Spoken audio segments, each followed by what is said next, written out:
Գագիկ Ծառուկյանը հանդիպել է երիտասարդներին, օրեր շարունակ Հայաստանի մարզերից ու Սփյուռքից երկրի տարբեր ոլորտներին առնչվող հազարավոր հարցեր են ստացվել։ Սպասված հանդիպումը մեկնարկել է Հայաստանի Հանրապետության օրհներգով։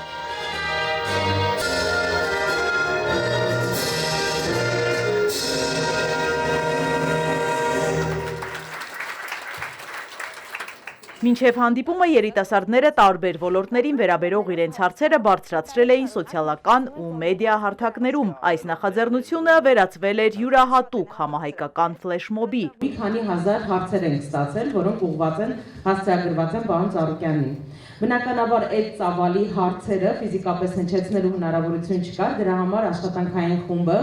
խմբավորել է դրանք եւ այսօր մի քանի տասնյակ հարցեր այս դահլիճում հնչելու հնարավորություն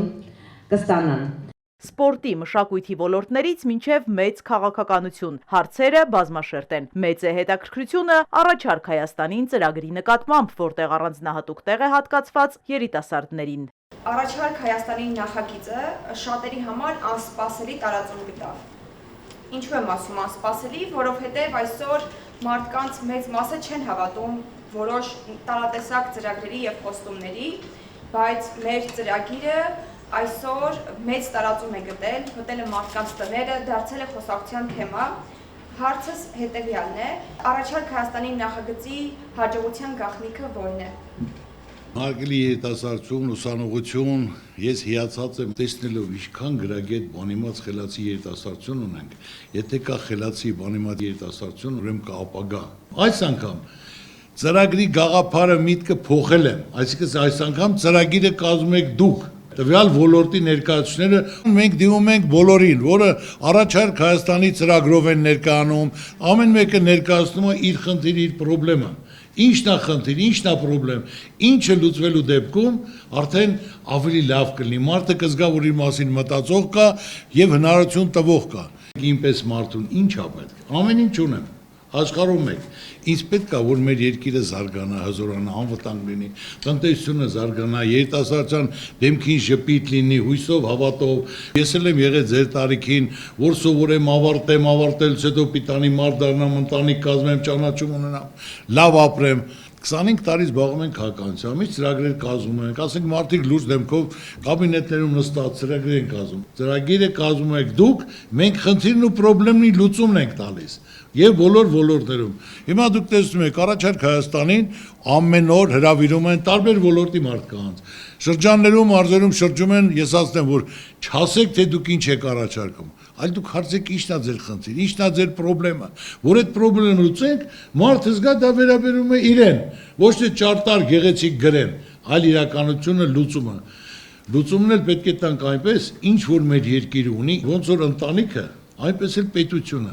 Ընտանիք ունի 8 անդամ, պետություն ունի 18 ոլորտ։ Թող ոլորտներով լիարժեք հավասարաչափ տեղին մտածելով իրականացնելով, որ մարդիկ կարողանան մնալ երկրում, որ մարդիկ մտածեն իրենց մասին մտածող կա։ Մասնակիցներից Հռիփսիմեին հետաքրքրում է Գագիկ Ծառուկյանի որդու Հովհաննեսի գործունեությունը։ Վերջին շրջանում մեծ ակտիվություն է ցուցաբերում ձեր որդին Հովհաննես Ծառուկյանը։ Նրան հաճախ կարելի է տեսնել տարբեր միջոցառումներում, հատկապես պատերազմի ժամանակ մասնակից եւ վիրավորում ստացած տղաների հետ ասեկոսներ են պատտվում, որ նա ուզում է դառնալ падգամավոր։ Հարցս հետեւյալն է. արդյոք ունի նման ցանկություն, հավակնություն թե ոչ։ Իմ որդին Հովհաննեսը ոչ ցանկություն ունի, ոչ էլ իրավունք ունի, իր տարիքը չի համապատասխանում։ Ես ուրախ եմ, հպարտ եմ, որ իմ որդին լավ գործեր է կատարում։ Առաջարկել է, որ ես անպայման ուզում եմ, որ կարողանամ վիրավորված տղաների համար պայմաններ հնարավորություն ստեղծենք, որ կարողանամ իրենք մարզվելու, պարապելու հնարավորություն ունենան։ Ասեմ, որ շատ դժվար է, պատասխանատու է, ես պատասխան եմ, ասեմ, եթե դու պատասխան ես, ես պատասխան եմ, տղա ջան, ապրես, հալելակես, որ դու մասին մտածում ես, եւ այդ ժամանակ ծանոթացել եմ Էրիկի հետ, Վանակում վիրավորված, որպես տղա, որպես մարդ իր պահվածքով բոլորն էլ հարգում են, կամք ունի, ձգտում ունի, բոլոր ամեն ինչով։ Ես Էրիկին նշանակեցի Օլիմպիական կոմիտեի նախագահի օգնական, ասի Էրիկ ջան, տղայից հետ միասնական ստեղծեք ինչ որ ցանկանաք, բացի մարզվելուց, եթե պետք է ինչ որ օգնություն բարեգործականից, եթե մարդիկ կարիք ունեն, ձեր տրամադրության տակ է։ Եվ երկուսը միասնական աշխատելով իրար հետ նայելով իրոք կատարում են գործ, մեր հերոսները, որոնք բանակում կյանքը չեն խնայել, ճակատագիրա գնացել են, նրանք այսօր կարիք ունեն, ուշադրության վերաբերմունքի, որը անտեսված չլինեն, նրանք արել են այն, ինչ որ պետք է երկրին ժողովրդին իրաց ցավը տանեն։ Մենք էլ իմ տղաներ, Էրիկն էլ նույն պատասխանատվական ընկերություն են անում, աջակցում են, լավ բան են կատարում եւ օրինակ ենք ծառայում։ Դրանից հետո տղաս դիմեց, մի հարց էլ ունեմ դիմել, ասի տղա ջան, ասա, ոչ օլիմպիական սպորտաձևերը, որը չի ֆինանսորեն պետության կողմից, որ երեխաներ կան, պետք է գումար վճարեն, սոցիալական ծանր վիճակում են,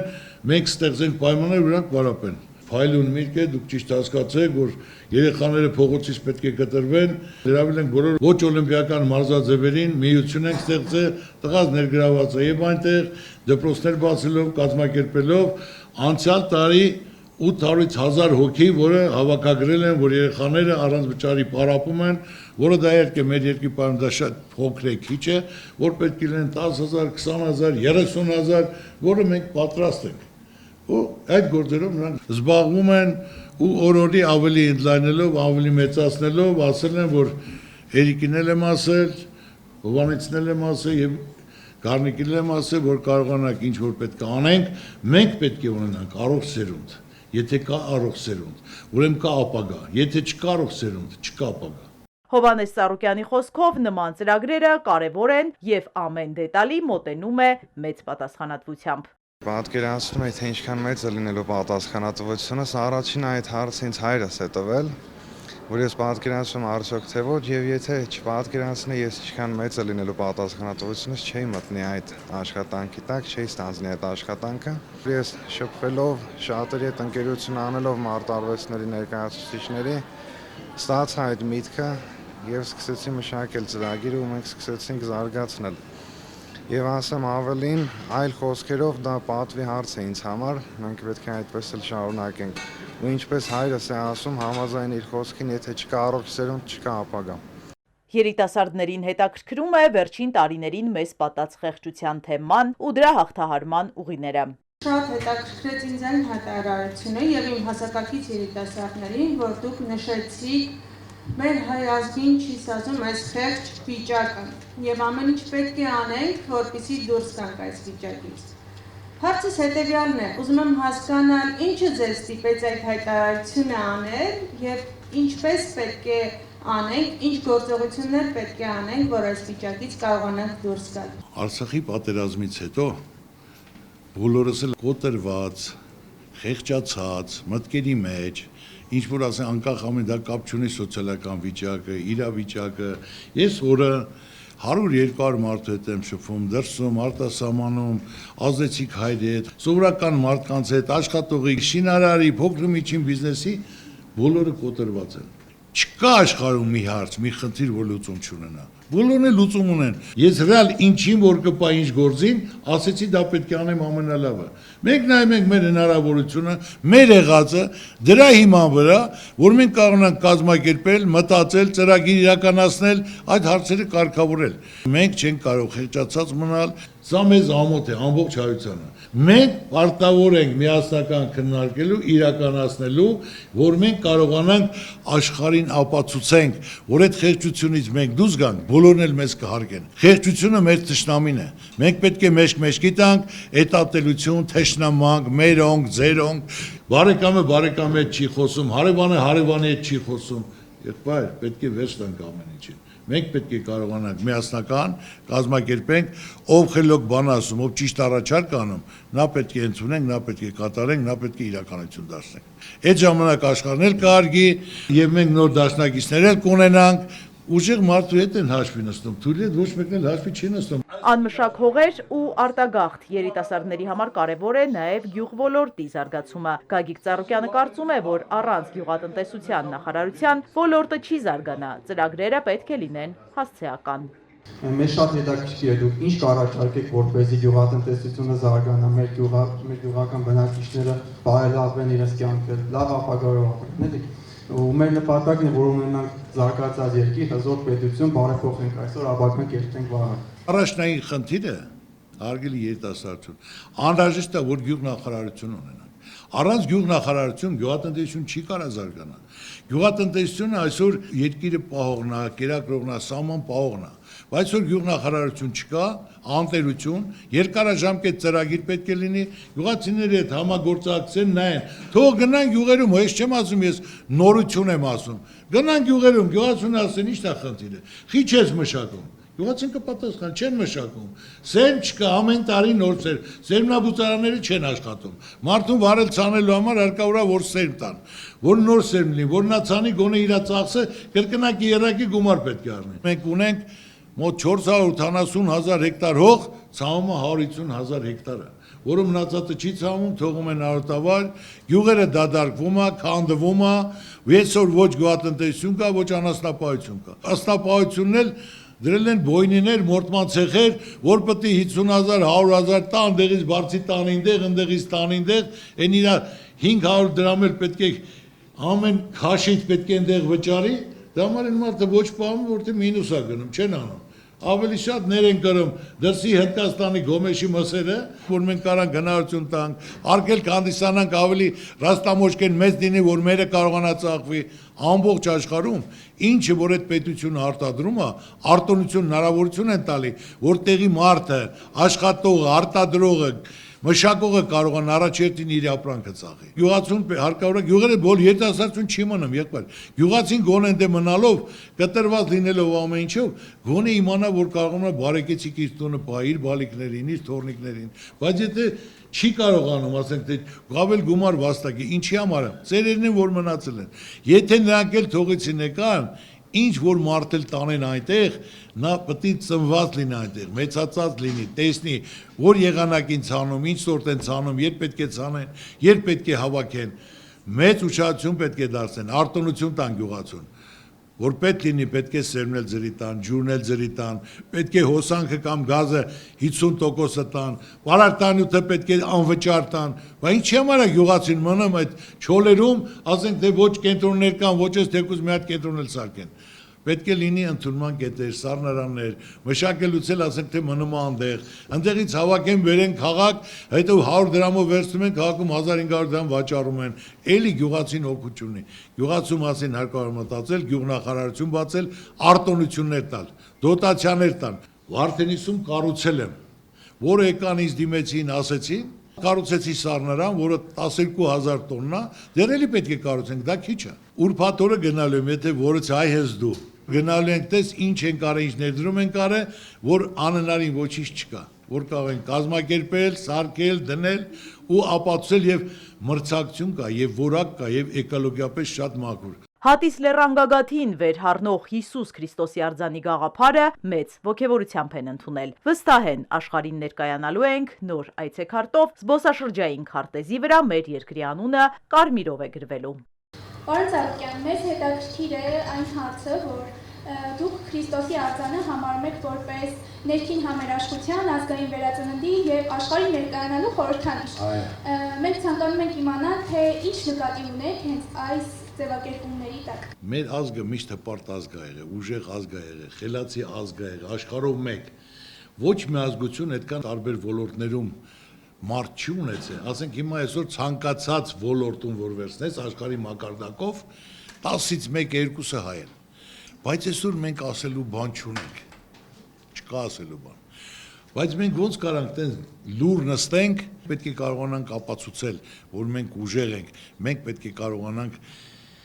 երկարաժամկետ ծրագիր կազմենք, պատերազմից հետո 5 տարի, 10 տարի, 20 տարի, այն մեր բացթողումներն ուղենք, ավելի զարգացնենք, որ պետք է կարողանանք պետությունը պետք է պայման ստեղծի, հնարավորություն տա, որ ժողովուրդը փող աշխատի։ Ժողովուրդը ինչքան հարուստ լինի, պետությունը ավելի հարուստ կլինի։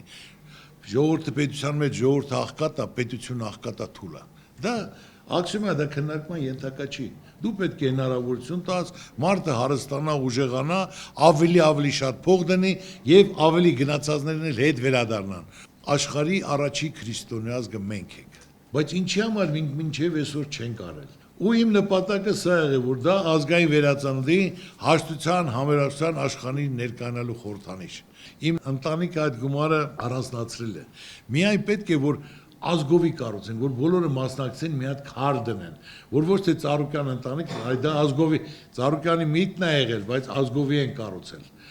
Ու արդեն որ սկսեցինք հիմքը դնել աշխատել, այսօր ամբողջ աշխարհը գալիս է Ամերիկայից, Ֆրանսիայից, Գերմանիայից, գալիս են ուսանողներ, աշխատողներ, կոլեկտիվներ, 300 հոգի, 500 հոգի, 1000 հոգի, վելնդե չկա, որ ես իր այդ չեմ խոսում, իր այդ նեղացած եմ, հաշտ, համերաշ, աղոթքը շուրթերին, հիացած, սպասումով, հավատքով, որ պետք է աշխարհին նոր խորհրդանիշով ներկայանանք։ Ինչ եղել է, անցած լինի, կյանքում միշտ էլ լինում է, բայց մենք բոլորս պետք է լավատես լինենք։ Ու մանավանդ որ վերջում էլ հավաքվում են, աղ ու հաց են կիսում, ու շատ տպավորված, շատ հիացած, ոնց որ հաշտ համերախ իրար հետ վերադառնում են։ Սա եղել հիմնական նպատակը, ու դուք էլ երբ որ տակերենգնի, այսպես բոլորդ կազմակերպած գալ են, որ իրենք էլ մի քար դնեն, հավաստագիր ստանաք, որ անկախ նրանից երբ կլինի, որտեղ կլնեք, որ ձեր բալիկներին, թորներին էլ ասելով, որ դուք մասնակից եք այդ գեղեցիկ կառույցին, քար եք դրեք, որ ձեր նպատակն իրականություն դառնա։ Երիտասարդների հետաքրքրության շրջանակը բավականին լայն է, ոչ միայն շինարարության ընթացքն է հետաքրքրում, այլև հարցերով ավելի հեռուն են գնում։ Ձեզ մի հետաքրքիր եւ տարօրինակ հարց ունեմ տալու։ Մեծ ուրախություն, դուրս։ Երբ որ ավարտեք Քրիստոսի արձանի կառուցումը, հաջորդը ում արձանը կկառուցեիք, եթե կառուցեիք, եւ ըստ ձեզ այս երկրում ով է դրան ամենից շատ արժանի։ Ապրես։ Հալալակ է, շատ ուժեղ հարց ես տվել։ Առանց երկար մտածելու հարցիդ պատասխանեմ, կկառուցեի հայ կնոջ արձանը։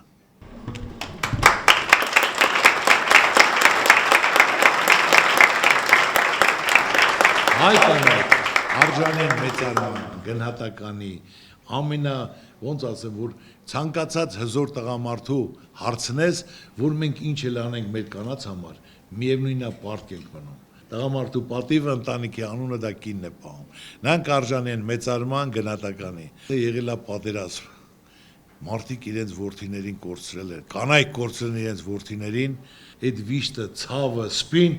մինչև կյանքի վերջ մնում է։ Բայց այնքան համարձակություն, որ աշխարհին ապացուցում մենք կոտրվող չենք, մենք պայքարող ենք, դրանով հաշտվող չենք, կինը 40, 45, 50 տարեկան պայքարում է որդի ունենում, անունը նույնն է դնում, ու աշխարհին ցույց է տալիս, որ մենք կոտրվող չենք, մենք պարտվող չենք, մենք պայքարող ենք։ Իրանց ցավը տանեմ, իրենք արժանեն մեծարման, հարգանքի եւ խոնարհման։ Իմ մոտ բոլոր պատասխանատու գործերին կինն է, որը լիարժեք թույլ չի տալիս, թե ֆինանսական, թե ստուգելու հարցով որևէ խախտում լինի։ Մաքուր, հարգանքով, նա երբեք թույլ չի տա ինչ որ մի բան սուտ ասի։ Որտեղ ասեն, ամենագեղեցիկ արձանը, կնոջ արձանը ես կդնեմ, իմ համար մեծ պատիվ է, որ այդ արձանը որպես հայ կնոջ կերպար, որ մենք կարողանանք դնել, գոնե որոշ չափով կարանք մեր կանանց խաթրը առնել, ասեմ։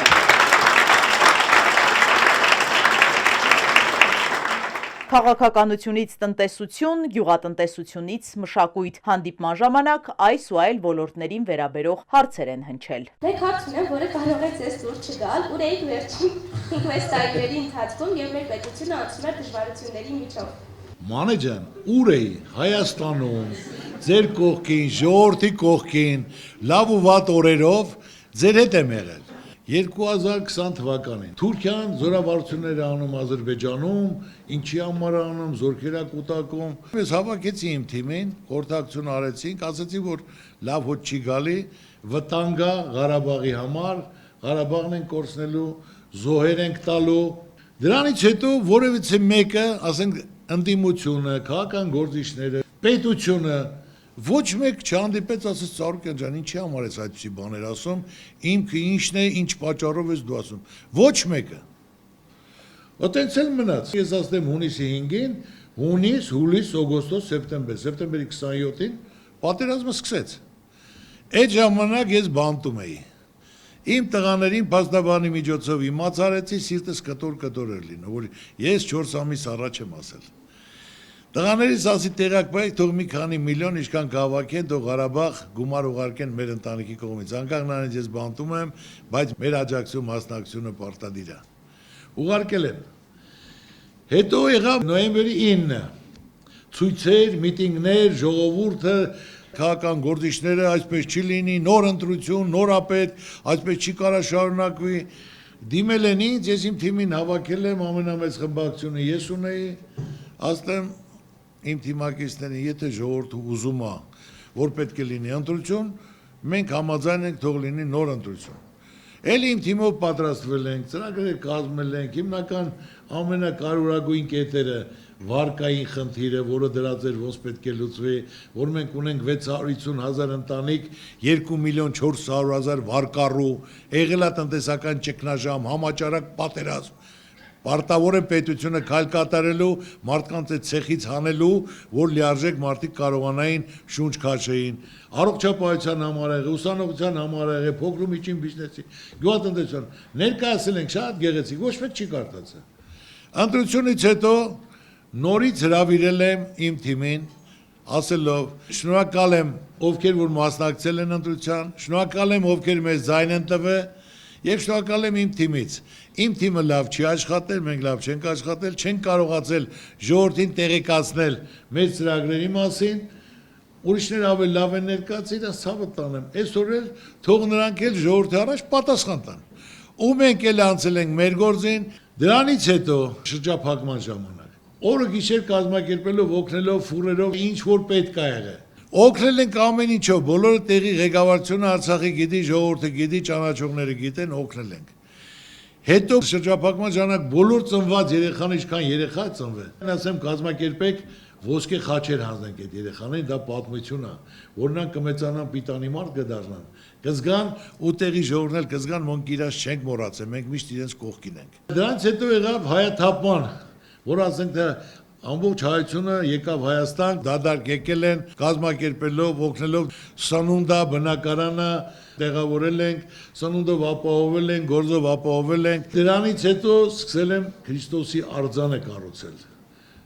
Հիմա էլի շարունակեմ, թե էլի կա ասելու բան, շարունակեմ, թե բավարար է։ Հիմա իմ խնդրանքն է,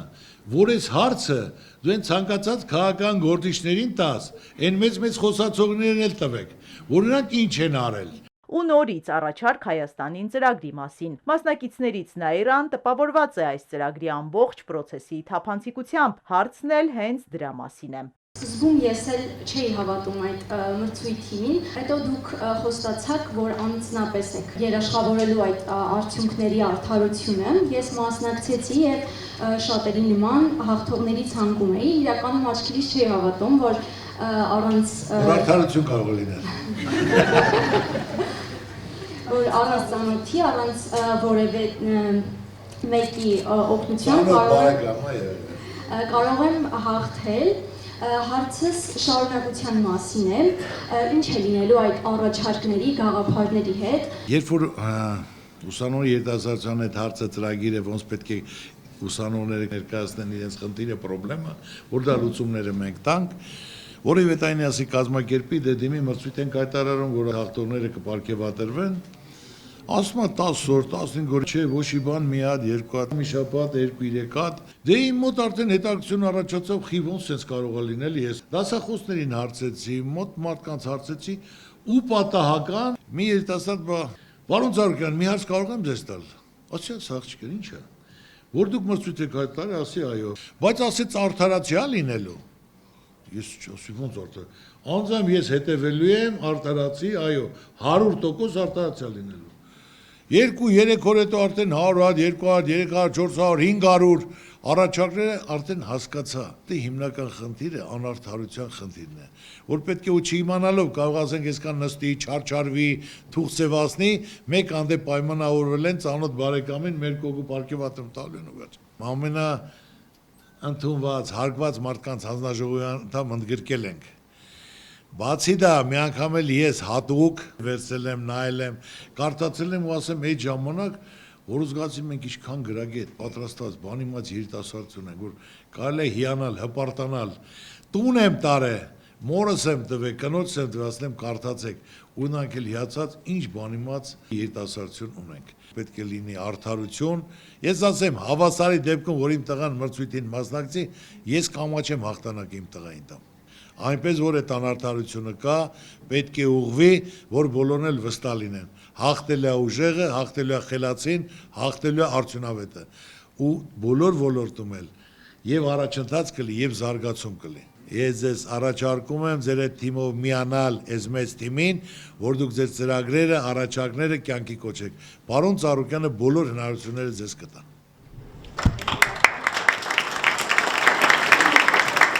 Սեպտեմբերին Գագիկ Ծառուկյանը հայտարարեց, որ 2026-ի խորհրդարանական ընտրությանը մասնակցելու է առաջարկ Հայաստանին ծրագրով։ Իսկ ո՞րն է այդ ծրագիրն ու երբ է ներկայացվելու հանրությանը, հետաքրքրվում են երիտասարդները։ Դուք ընտրություններին ներկայանալու եք առաջարկ Հայաստանի ծրագրով։ Այո։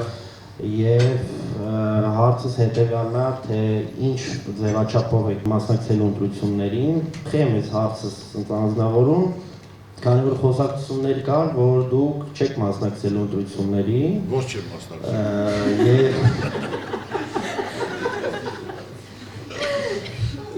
Այո, ասեք։ Երևի ասեկոսներ էին, պարոն Ծառուկյան, դրա համար կուզենայի ձեզանից անձամբ լսել։ Մասնակցելու եմ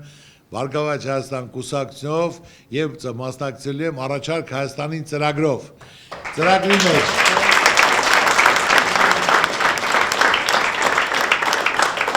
Կարան մասնակցեն, այսօր իմացեք, պարտադիր չի Բարգավաճ Հայաստան կուսակցության անդամ լինի, որ մեր հետ մասնակցի։ Հին ու նոր չկա։ Պետք է մարդիկ համախմբվեն, այս վիճակից դուրս գանք։ Մտածված, առաջարկ Հայաստան ծրագրի մասին խոսել եմ, ձևաչափի մասին չեմ խոսել։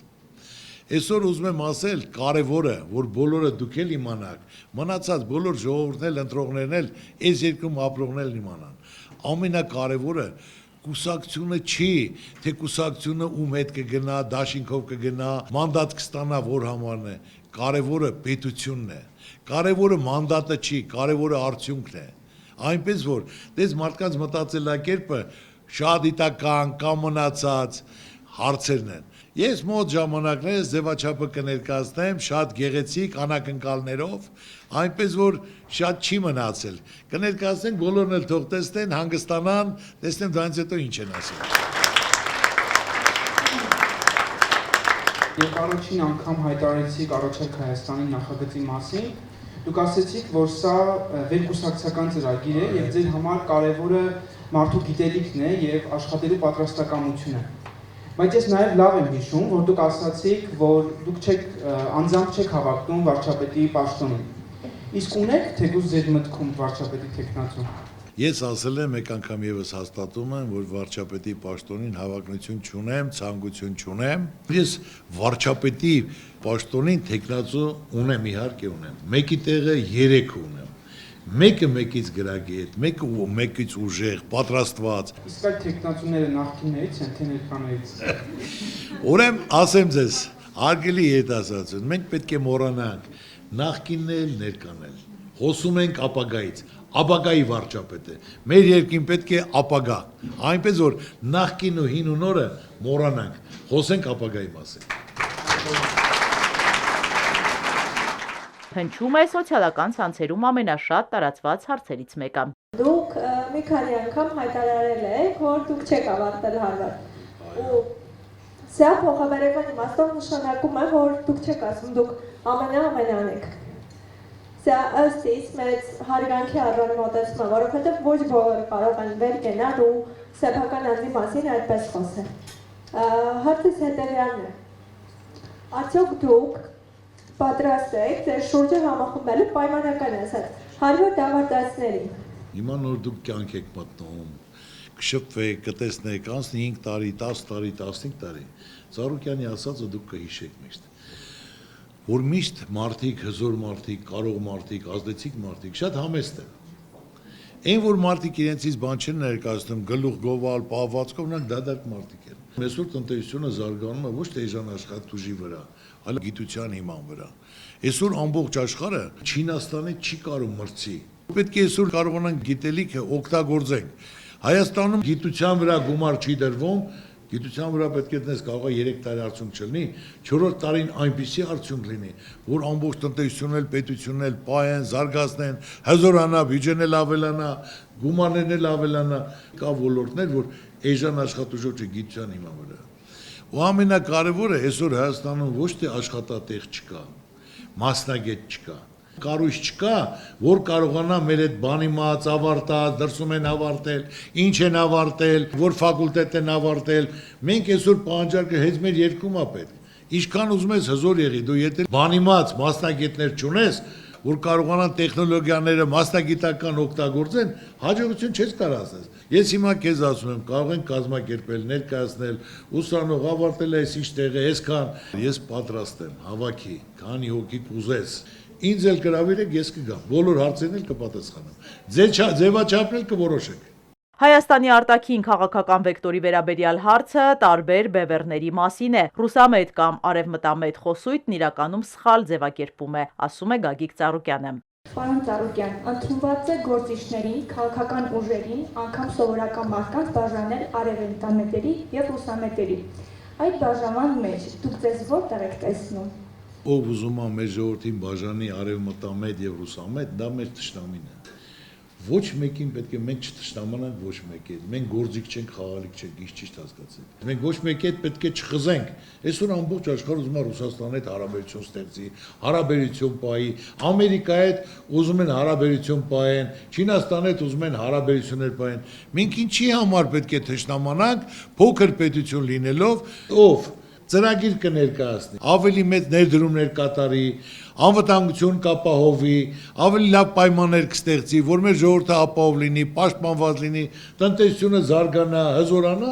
նրա հետ մեր կապերը ավելի լավ պետք է լինի։ Մենք այսօր ինչքան հիշում ենք Ռուսաստանի հետ միշտ մեր կապը, հարաբերությունը, մենք ունենք մոտ 4 միլիոն հայություն Ռուսաստանում բնակվող, ունենք Ամերիկայում 2-3 միլիոն բնակվող։ Մենք ոնց կարանք հարաբերություն չացնենք, որ մեր պատճառով նրանց հարաբերությունները տվյալ երկրում վատանան։ Այլ հակառակը մենք պետք է լավացնենք, կազմակերպենք, հարաբերությունները պահենք, որոշողը մենք ենք, առաջինը պետք է նայենք պետական շահը, ժողովրդի բարեկեցությունը, երկրի անվտանգությունը։ Երիտասարդներին շատ ոգևորել էր բլոգեր Բելա Բաբախանյանի պատմությունը։ Գագիկ Ծառուկյանին հաջողվել էր կանխել նրա արտահանձնումը Ադրբեջան։ Ինչպես ստացվեց ձեր մոտ, ինչպես կարողացաք այդ ամենը անել։ Եթե ես որ բերել ենք այդ հարցին չեմ պատասխանել, ուրեմն հիմա էլ չեմ պատասխանելու։ Ուրեմն կան հարցեր, որ նրանք ասելու խնդիրներ չեն, ներկայացնելու խնդիր չեն։ Հարցի երկրորդ մասը այն է, որ հիմա Բաքվում պահվող գերիների հետ կապված ինչ-որ հարցեր իրականացվում են։ Ուրեմն նորից դա վերաբերում է դրան, որ կան հարցեր, որոնք մեկնաբանության ենթակա չեն։ Ինչպես կանխել արտագաղթը, դժվարությունները հաղթահարելու, ընտանիքներ կազմելու ու բարեկեցիկ կյանքով ապահովելու համար ինչ պետք է անի պետությունը։ Մենք ուզում ենք ընտանիքներ կազմել, ունենալ երեխաներ, ապրել, կայանալ, ստեղծել բարիքներ մեր երկրում։ Ամեն քայլի մենք հանդիպում ենք դժվարությունների։ Ինչպես պետք է պետությունը փոխի այս իրավիճակը եւ ինչ քայլեր պետք է ձեռնարկի, որ երիտասարդների համար հեշտացնի ճանապարհը։ Մեր արժանի փոխարինողները մեր երիտասարդներն են, պետք է մտածենք երիտասարդների սովորել են, ավարտել են աշխատանքի հասնա, երկրորդը գալիս է ընտանիք կազմելու։ Իհարկե բնակարան, որ այսօր պետք է լիարժեք այդ հարցը պետությունը նախաձեռնի, ես չեմ ասում, որ ջրի տան։ Պետությունը կազմակերպեն, ֆինանսորեն, մասնավորին միացնեն, մարդիկ կառուցեն, բնակարանի հարցը լուծենք նոր ամուսնությամբ։ Պետությունը պարտավոր է նոր ընտանիքներին լիարժեք արտոնություն տա, հնարավորություն տա, կամ գումար տրամադրի անտոկոս, կամ հողհատկացում անի, հարսանիքի համար գումար նախատեսի, օրինակ արաբական երկրներում, Դուբայում, ամուսնանումը 300,000 գումար են տալիս, կամ բնակարան, Քուվեթում 1 միլիոն են տալիս։ Ես չեմ ասում 1,300,000, բայց պետք է քայլ կատարեն։ Հիմա դու բալիկ ես ունենում, բալիկը դա պետք է պրոբլեմ չլինի, դա ուրախություն է։ Պետք է գումար նախատեսվի ամեն երեխայի։ Առաջինինը կլինի, չգիտեմ, ինչքան, երկրորդինը ավելի շատ, երրորդինը, չորրորդինը ինչքան գնալով, որ ավելի շատ լինի, որ դա ուրախություն է, երջանկություն է, հզորացում է։ Ես ասում եմ, պետք է այս ոլորտների ճիշտ բաժանում լինի։ Տես ես չասեցի, որ պետք է էսել նվեր տան, տուննել տան, էսել տան, բայց քայլեր պետք է կատարեն, որ մարդիկ զգան իրենց մասին մտածում են, որ իրենք կարող են լիարժեք ընտանիք կազմել, ունենալ իրենց ընտրյալին, որ իրենք մնան իրենց հայրենիքում, քարին դնեն, զարգացնեն, երեխաներ ունենան, ինչքան շատ երեխա ունենան պետությունը ավելի մեծ ուշադրություն կդարձնի եւ ամեն ինչ նորմալ կլինի։ Երկրում սոցիալական խնդիրները բազմաթիվ են, հատկապես ծանր վիճակում են թոշակառուները։ Ինձ հետաքրքիր է ձեր կարծիքը, ձեր դիրքորոշումը, քանի որ կարծում եմ բոլորն էլ կփաստեն, որ հիմա այս խայտառակ ցածր թոշակների արդյունքում թոշակառուները շատ լավ պայմաններում են։ Ապրես, հալալա քեզ, որ դու մտածելով տատիկ պապիկների հարցը բարձրացնում ես։ Իրենք, որ ամբողջ կյանքում աշխատել են, ստեղծել են, կառուցել են, պաշտպանել են, նրանք կարիք ունեն ուշադրության, խորը ծերության ժամանակ, ու իրենց համար ամենաթանկը, որ ինքը իր թոշակով, թորնիկի համար, թեկուզ 5000-3000 դրամի բան առը, ինքը իրեն հզոր է զգում, որ դա իր ստեղծածն է։ Ազնվությամբ եմ ասում, այդ ոնց որ տատիկ պապիկներին կյանքը երկարի, իրենք զգան, որ պետությունը իրենց մասին մտածել է,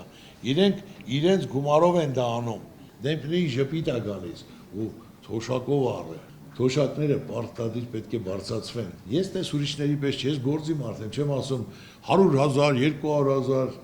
մեկը հարց պետք է տա այդ 100,000-ը ոնց ա լինել, մի հատ ինձ բացատրի ես հասկանամ, ասես շատ հասարակ է, ձեզ էլ ասեմ, որ իմանաք։ Հիմնական ցանկացած գումար աշխատավարձ բարձրացնելու համար պետք է տնտեսական աճ լինի։ Տնտեսական աճի ժամանակ հարկավոր է պայմանավորություն ստեղծել, արտոնություն տալ աշխատողին, կառուցողին, շինարարին, գյուղացուն, որ ավելի շատ շրջանառություն լինի, ավելի շատ գումար մնա։ Մեր երկու 1% տնտեսական աճը 24-ից 25 միլիարդ է։ Եթե մենք կարողանանք տնտեսական աճ ձևակերպել, արտոնություններ տալ, հնարավորություն տալ, որ ավելի շրջանառությունները ավելի մեծանա, եթե լինի 10-12% տնտեսական աճ, դա դառնում է 300 միլիարդ, որ 300 միլիարդը կարած լիարժեք բաժանում կատարեց, ասենք 10 միլիարդը թոշակի, 2 միլիարդը ուսանողներին, 5 միլիարդը առողջապահությանը, շինարարությանը, տարբեր ոլորտներում, ասենք թե արվեստին, մշակույթին, գիտությանը կարող ես բաժանել։ Իսկ բացի դա մինչև տնտեսական աճը պետք է հաշվարկելով եղած գումարը, որը բյուջեն նախատեսում է ամեն տարի։ Ինչ դժվար է, որ ասենք թե տատիկ պապիկների թոշակը 5000 դրամ ամեն տարի 3000 դրամ ավելացնեն, որ գոնե մտածեն այդ մարդիկ, որ պետության վիճակը ծանր է, տնտեսական, ասենք ճգնաժամ ա եղել, համաճարակ ա եղել, պատերազմ ա եղել, բայց մենք ձեզ չենք մոռանում, ձեզ ցավը տանեմ, ձեզ հարգում սիրում ենք, դուք մեր մեծերն եք, դες մենք ձեզ չենք մոռացել, այսքան ավելացրել ենք, մյուս տարի այսքան ավելացրել ենք։ Միշտ մեծին պետք է հարգես, մեծի մասին մտածես, որ նրանք արե դրե ստեղծել են, պաշտպանել են, լուսաշխարհ են բերել իրենց բալիկներին, իրենց թորնիկներին, կարիք ունեն ուշադրության եւ վերաբերմունքի։ Սա հիմնական մոտեցումն է։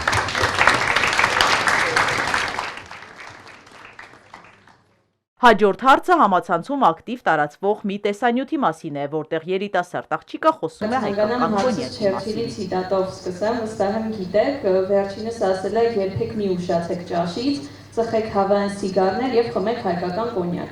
Հարցս հետևյալն է, արդյոք հետևում եք այս խորհրդին ու եթե այո, ինչ եք անձնապես նախընտրում կոնյակի հետ։ Այո, հայկական կոնյակը տարբերվում է բոլորից, բոլոր կոնյակներից։ Ծում կոնյակը վերջանում է, որին տակառով են ուղարկել, որին շերով, միշտ ուրիշ չեն խմում։ Ով որ ինձ դիմում է, որ ինքը պետք է իր կողմից տանի,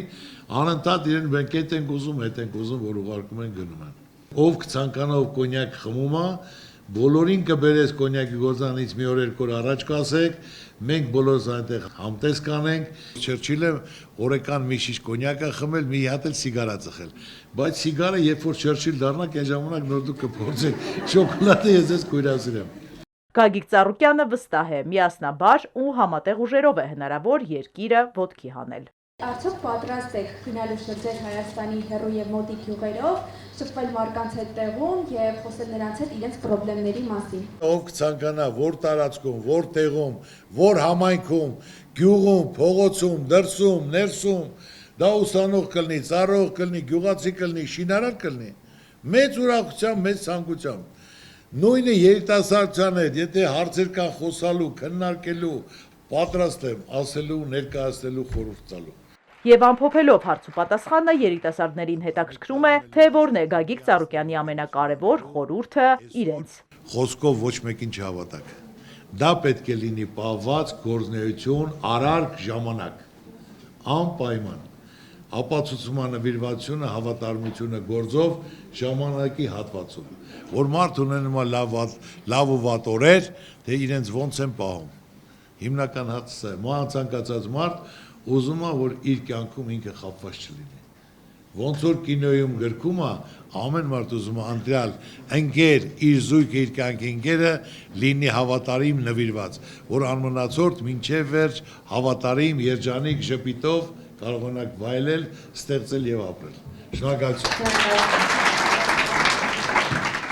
Հարցերը անկաշկանդ էին, բայց հանդիպումը շարունակվում է նաև ավելի ազատ միջավայրում։ Այստեղ էլ երիտասարդների հետաքրքրությունը սահման չունի։ Եթե դուք այս բանի լինեիք 16 տարեկան, ապա ինչպիսի քայլեր կձեռնարկեիք ներկայիս Հայաստանի Հանրապետությունում հաջողության հասնելու համար։ Կարևորը հույսը դնում ես քո վրա։ Կարևորը նախանձ չես լինում, չկամեցող չես լինում, բարի ես լինում, կամենում ես բոլորին։ Ու քո հնարավորության սահմանում ես քայլդ գցում։ Փոքրից պետք է սկսես։ Ու նայելով Աստված քեզ, որ դու բարի ես, կամեցող ես, հավատարիմ ես, Աստված են հաջողությունա բացում, պետք է Աստված կամենա։ Աստծո հաջողակի շնորհը պետք է ստանալու։ Հաջողակի շնորհը տալիս է նրան, ով բարի է, կամեցողը, հավատքով է, նախանձ ու չար չի, չկամ չի։ Շնորհակալություն։ Պետությունը, որն ունի նման փայլուն երիտասարդություն, վստահաբար մեծ հաջողություններ է ունենալու, կարծում է Գագիկ Ծառուկյանը։ Իրենք էլ սա ինքնադրսևորման լավ հարթակ են համարում ու հայրենիքին ծառայելու բացառիկ հնարավորություն։